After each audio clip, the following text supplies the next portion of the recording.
saved for long to know that when you got saved, your flesh didn't disappear. Some of our flesh was so well trained when we weren't saved that when we got saved, the flesh looked at that as a new opportunity to show how strong it really is. Even the most spiritual person in the New Testament, the Apostle Paul, struggled with something he couldn't shake. Welcome to Tony Evans Daily. Real faith, real purpose, every single day. Let's get into today's message. Many of God's children are spiritual POWs, prisoners of war, trapped in a sin that they have been unable to break. Trapped in a situation that is contrary to the will and word of God, from which they have not been able to escape. Whether it is alcoholism or drugs or pornography or gluttony or profanity, whether it is lashing out in anger and wrath and inability to control one's temper, they find themselves caught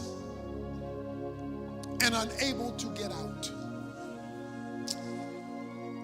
There is a whole addiction industry today to help people get out of the vice grip that is holding them illegitimately hostage. And what many are discovering is that going to church hadn't solved their problem. Praying hasn't released them from it. I want to talk about the consequence of addiction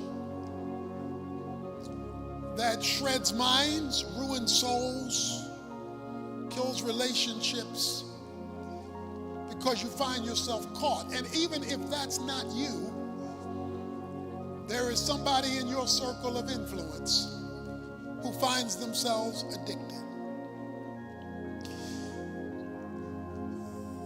The biblical word for what the world calls addiction is stronghold. Because the biblical word stronghold is referring to the spiritual nature of the addiction. A stronghold is a spiritually based addiction, which means if you try to fix an addiction, which is really a stronghold, without the right spiritual connection, you can't be released from it because you haven't dealt with the core issue that's behind it. So you just deal with the thing itself. In your kitchen, whether you have a refrigerator or a stove or an electric can opener or a toaster or whatever appliance you have, all of them are different, but they all find their power from the same source, electricity. Regardless of your addictions, it would take us forever to talk about this addiction and that addiction and this addiction and that addiction and this other addiction, because they come in by the dozens. But I would like to submit to you that they all emanate from a common source. So if we can get to the common source, we can apply that source to the uniqueness of the particular spiritual addiction / stronghold that needs to be addressed. We're living in a time when people find themselves stuck. Now, my concern is not for the person who's stuck and wants to be, because I can't help you. If you're in an addiction and you want to stay addicted, all the facts and figures and truth and Bible can't change something you are pursuing. But I am speaking to those who are or who know someone who is caught in a sin, know they are caught, doesn't want to be caught, but doesn't know how to get out. They are trapped in some scenario for which they cannot find release. And so this issue of illegitimate bondage must have a spiritual understanding underpinning it for full release to occur. So let's review again what we're referring to as we move forward. We're referring to a spiritually based trap in some category of life that has been inculcated with negative patterns of thought that, like a snake, has wrapped itself around the mind, making something seem impossible to break or to fix because you feel handcuffed to it, or it feels handcuffed to you. It is seeing something as unchangeable that is outside of the will and the word of God. Most people have run into something in their lives. Sometimes they're big, sometimes they are small, that is of less consequence, but yet addictions have a way of growing.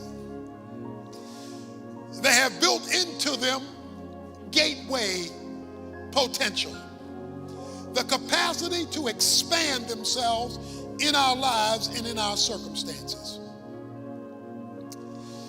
When you are in an addiction, or better yet, a spiritual addiction or stronghold, you feel like you're in a tomb, a prison, and somebody has thrown away the key.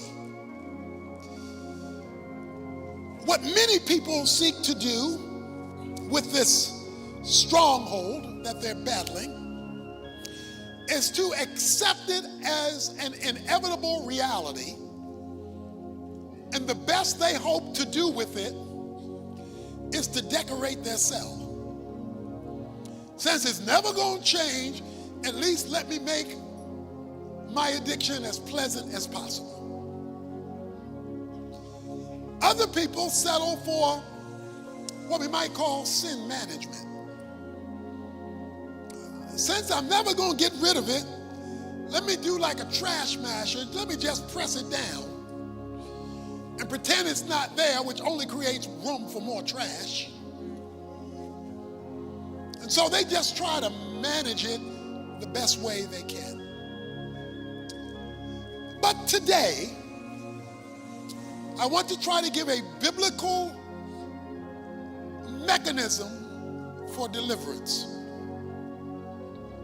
predicated on an understanding that Christians can find themselves in strongholds like non-Christians. You don't have to be saved for long to know that when you got saved, your flesh didn't disappear. Some of our flesh was so well trained when we weren't saved that when we got saved, the flesh looked at that as a new opportunity to show how strong it really is.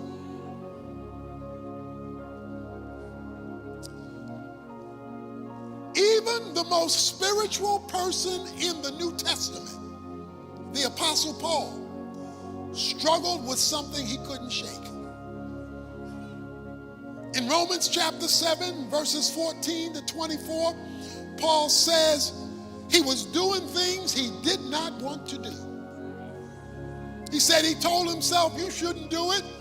He said the willing was there. I was really serious, but the ability to pull it off wasn't. I kept promising God I'm not going to do it again. I kept promising God. I struggled between my flesh and my salvation, and the two were not getting along.